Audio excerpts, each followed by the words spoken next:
O que está por trás do golpe de Estado em Mianmar e das tentativas de golpe na Armênia e Jordânia? É o que vocês vão saber agora no Canal Arte da Guerra.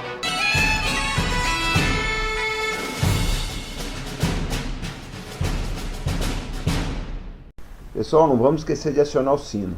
No dia 1º de fevereiro deste ano, os militares derrubaram o governo de Mianmar, no Sudeste Asiático, um governo civil.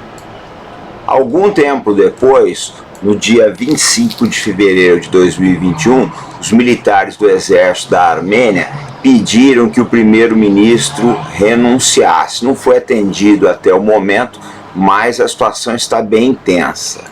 E, finalmente, em 3 de abril deste ano, o meio-irmão do rei Abdullah da Jordânia, o general Hamza, teria tentado um golpe de Estado contra o soberano daquele país.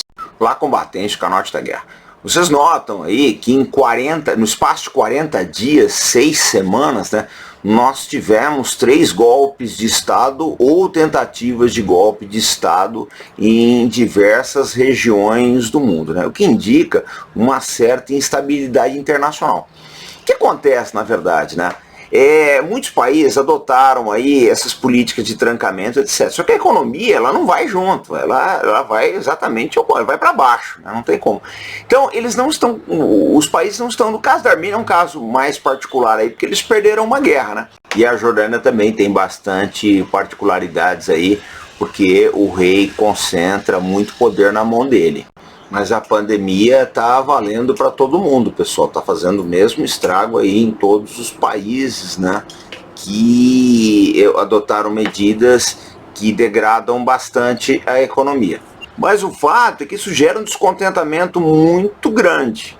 As democracias não estão sabendo lidar com isso, é uma situação completamente nova. Na verdade, não existe nem sequer um consenso do que é o que é certo, o que é errado. Eles adotaram uma solução que começou na Inglaterra aí, né, do lockdown, só que a Inglaterra é um país rico. Esses outros países que estão adotando as mesmas soluções não funcionam. Tem uma coisa interessante que no final da guerra do Vietnã, eu vi uma vez uma vietnamita falar uma coisa que é a verdade. Os americanos se prepararam para uma guerra rica, né? O exército do Vietnã do Sul não tinha condições de fazer guerra nos moldes americanos. Isso foi um dos fatores que levaram à derrota deles em 1975. Esse caso da pandemia é similar. Há soluções que funcionam para países ricos como a Alemanha, Inglaterra, né? E outros aí. Mas no caso de Mianmar, principalmente, que são países muito pobres, essas soluções elas não têm como ser aplicadas, e mesmo o Brasil também não tem como ser aplicadas, né? Da mesma forma, precisa ter mais flexibilidade, precisa ter uma certa variação aí, senão você vai gerar uma instabilidade política muito grande. Bom, pessoal, tem uma situação adicional aí que está se configurando e que pode influir muito no mundo inteiro nos próximos anos, que é a perda da eficácia das sanções que os Estados Unidos impunham a países que tinham golpes militares. O que está acontecendo? Uma boa parte desse país tinha muitos negócios com os americanos, europeus, etc. Então o pessoal ficava com o pé atrás, porque estava um golpe de Estado e vinha sanções na sequência. Só que o que acontece? Parte desses países passaram a comercializar principalmente com a China. Às vezes a balança comercial está muito mais a favor da China do que dos Estados Unidos. Às vezes vai sancionar, mas o que acontece? O impacto econômico é mínimo, então acaba compensando isso, né? Uma coisa que vai mudar muito no futuro. Eu vou citar um exemplo para vocês de uma situação que não é golpe de Estado, mas tem a ver com sanções. O Irã recentemente fechou um acordo de mais de 400 bilhões de dólares com a China. A consequência disso, né, está sendo o fato que os iranianos não estão fazendo muita questão de realizar um novo acordo, de renovar o acordo nuclear com os Estados Unidos. Por quê? A força, né, de imposição do acordo nuclear americano eram as sanções. Como agora essas sanções estão perdendo força, porque existe um outro mercado, que é o mercado chinês, os Estados Unidos estão acabando, né, por ficar falando sozinhos. Então a tendência, se continuar isso, se nada mudar, é nós termos mais agitações e golpes de Estado no mundo inteiro. O que está se configurando, na verdade, gente, é o seguinte: existe uma comunidade internacional. Só que se confunde muito, às vezes, uma comunidade com uma comunalidade internacional. Você querer impor determinados padrões. Aí fica muito complicado. Eu vejo um caso, um golpe de Estado que aconteceu aí, né, no Zimbábue há algum tempo aí.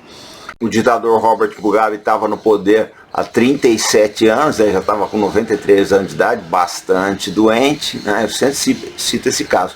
E a facção dele e a esposa, principalmente, queriam sucedê-lo no poder. O exército falou, basta, agora acabou o domínio dos Mugabe. A família não vai continuar no poder, o Mugabe já está no poder há muito tempo aí. E avisaram os chineses, deram um golpe de Estado. Algumas décadas atrás, a aprovação tácita para esse golpe dependeria de Washington. Então a gente nota que pelo menos em alguns países da África, quem está dando as cartas efetivamente é Pequim. Eu já falei aqui diversas vezes, tá, gente? Nesse quesito, os chineses e russos são mais pragmáticos que americanos e europeus. Eles não estão muito preocupados quem vai mandar, direita, esquerda, o que quer que seja. Desde que atenda os compromissos comerciais deles, a coisa funciona. O problema todo dos Estados Unidos, né, e da Europa é que eles estão se tornando ideológicos, né?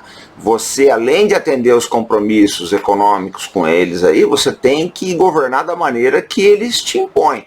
Isso aí é muito complicado, é uma das maiores fontes de problemas que os americanos acabam tendo no resto do mundo, é exatamente essa tentativa de impor o seu modo de governar. Até porque, até onde se vê, eles não conseguem governar nem as próprias cidades, que estão se tornando cada vez mais violentas, né? Copiar ipsis literis o modo de autogoverno dos americanos não é uma fórmula garantida para o sucesso, não. Quer dizer, o mundo não pode chegar e impor para a Rodésia o que é certo e o que não é, se lá dentro as tensões sociais são outras, e aceitar uma imposição internacional pode agravar muito o quadro. Então, o que nós vamos ver no futuro, a tendência é exatamente essa, os países começarem a decidir os seus próprios destinos.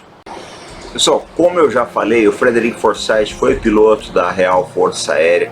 Ele tem muita experiência cobrindo guerras, principalmente na África, teve experiência com mercenários também, enfim.